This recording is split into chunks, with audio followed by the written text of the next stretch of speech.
What's up, guys? It's Mario Pirate, and the title of this video is, will there ever be a competitive Dragon Ball Z game? And the answer to that question right now for me is yes, there can be, and there probably will be at some point in the future. Um, right now, I think with the success that Dragon Ball Z Universe has had, um, we can definitely make it go that way. I don't know if it would be 2D or 3D. That would be completely up to whoever makes it, but I think a competitive Dragon Ball Z game is definitely possible, and it can definitely happen. So, with that being said, I'm not talking about a Dragon Ball Z game that is an Evo and stuff, because I don't think just being at Evo constitute a game, a fighting game, really, to be considered, competitive. There's plenty of games like, uh, just to name one, Dead or Alive 5, that's not at Evo, that is actually a game that can be considered competitive. So, um, I made a list of things that I feel like a Dragon Ball Z game would need to be considered competitive. Because right now, Xenoverse just seems like it's really like casual, and then with all the balance issues they had, it really turned a lot of people away from it. So I think I would like to see it have actual competitions that aren't just online, and some actual like events for it. So I made a list, and the first part of my list, which is like just things I feel like it would need, and then the second part it would just be completely like opinionated stuff. So with that, I'm gonna start off with the first part of the list. Okay, so the first point I have is power level, and I think power levels shouldn't mean anything in the game. The reason why I think that is because if power levels do mean a lot, then the game just comes down to who picks the strongest character. And I don't think the game should be about that. It should be about skill and stuff. So, I mean, this sounds kind of stupid, but if you pick Beerus and someone else picks his, like, Yamcha, they should be able to beat you online. Because then the game isn't about who picks the strongest character. And then this way, a lot of the cast of Dragon Ball and the Dragon Ball universe and stuff isn't unplayable.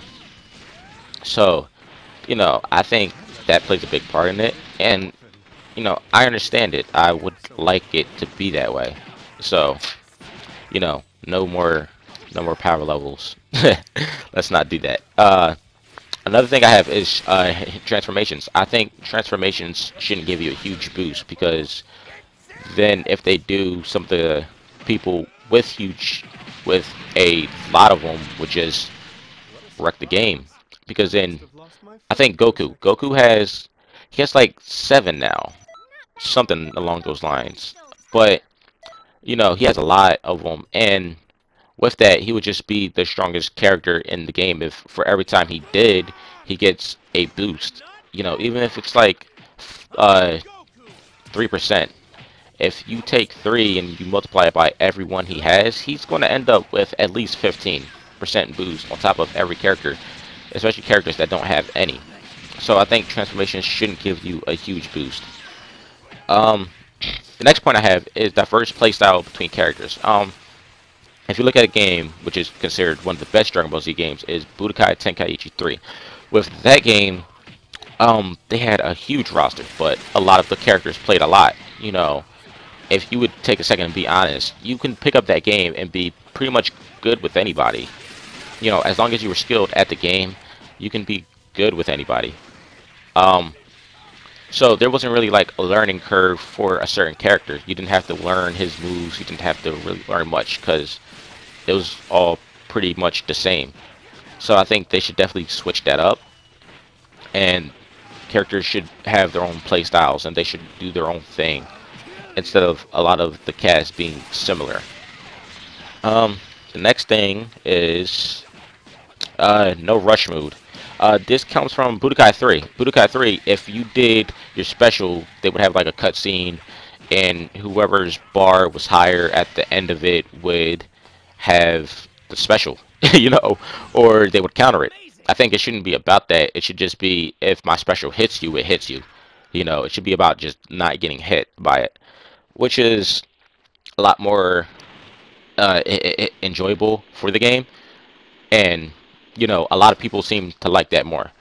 The next thing is no cutscenes for specials. I like what Xenoverse has now, where you don't have like cutscenes. If there's a two-player battle, the other person is running away. He doesn't have to sit there and wait through a whole like cutscene. And that's just a move that's like Saiyan Spirit. That has no, not really a little one, but like if it's any move that grabs, then that makes sense. But if it's like just a key blast, they should be avoiding it instead of having to watch you power it up. So I would like that. Um, the next one is teleports. Teleports should definitely have a cost to them because, you know, the game shouldn't be about teleporting more. There's a video, a YouTube clip I found when I was looking up some data for this game. Not data, but like some things for this video. And in one of the games, I think it was Budokai 3. I'm not bashing that game.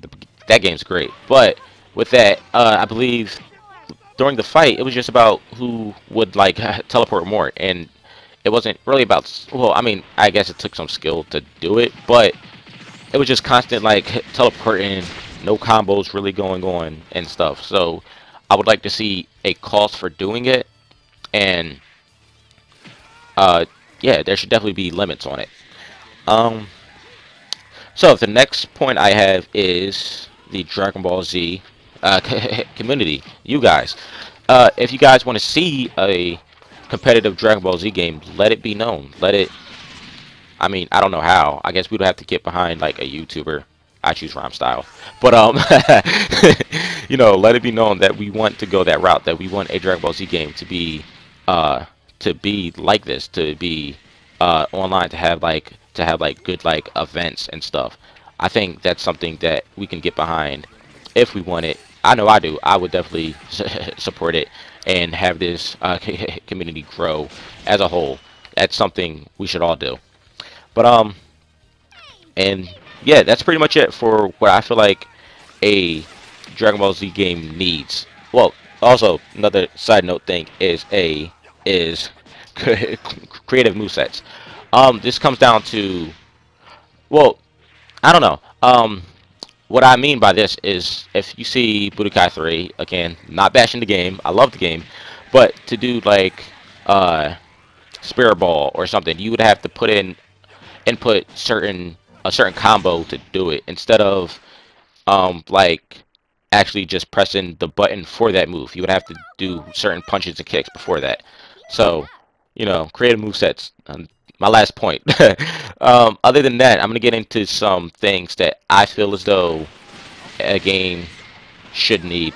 This stuff is completely opinionated, especially, but this stuff is like really specifically opinionated and stuff. So I'm gonna get into that right now. All right, so the first thing on my opinion list is no key charge. Xenoverse showed me that we don't need a key charge to make a good Dragon Ball Z game. People online that do use like key charge are usually getting hit before they even stop charging. And I've never seen any clips with two people actually charging up. You know, it's usually one person charging, and then the other person comes in and punishes them for charging. It really slows down the gameplay too. So I'd like to see. I don't think a key charge is needed in the game. I mean, they could have it, but I'm probably not going to use it. If that's the only way to get key, then I guess so. But they should definitely have alternatives to like getting key and stuff. Because I don't think key charge is needed. The next thing on the list is a 2D Dragon Ball Z game. I think 2D games are where it's at. I like the 2D Dragon Ball Z games, like Budokai 3, Infinite World. Those were some of my favorites. Budokai Tenkaichi 3 was definitely good. I still think it's the best Dragon Ball Z game. But on a standpoint, I find that the 2D games are more, they're more, I feel like they're more competitive. I don't know, just opinionated, really. So that's just my preference. I prefer those more. Although I thought Budokai Tenkaichi 3 was done better. So there's that.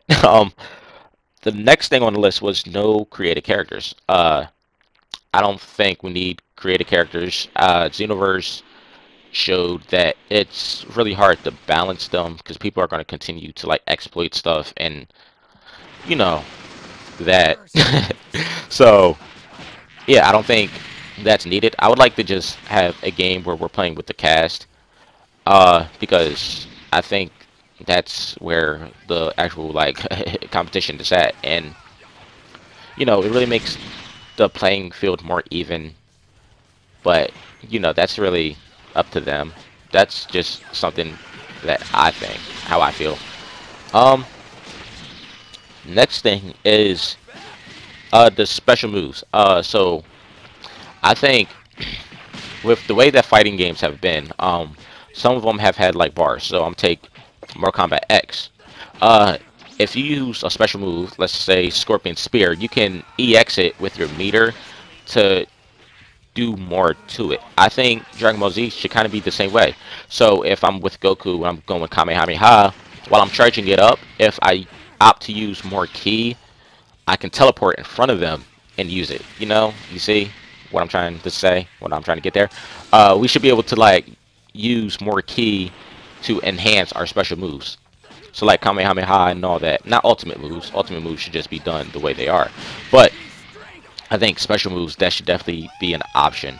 I think that would be really cool. And plus it would give a deeper play style to what you're doing, because then you can use your special move, and then if you're using it, you can use a different combo than you would if you didn't use it.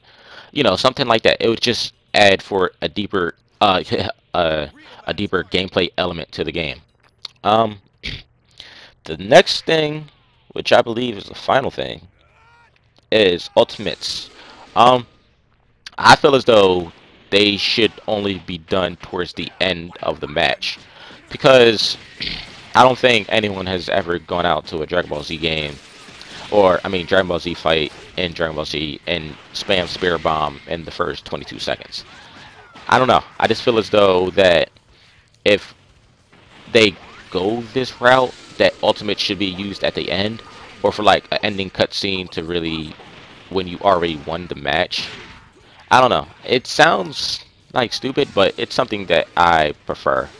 I prefer them to be done later, but I just don't see the practicality of using Spirit Bomb in the first 22 seconds of a match, or even like Final Flash where he's like charging up a lot. I don't know, but that's kind of my list.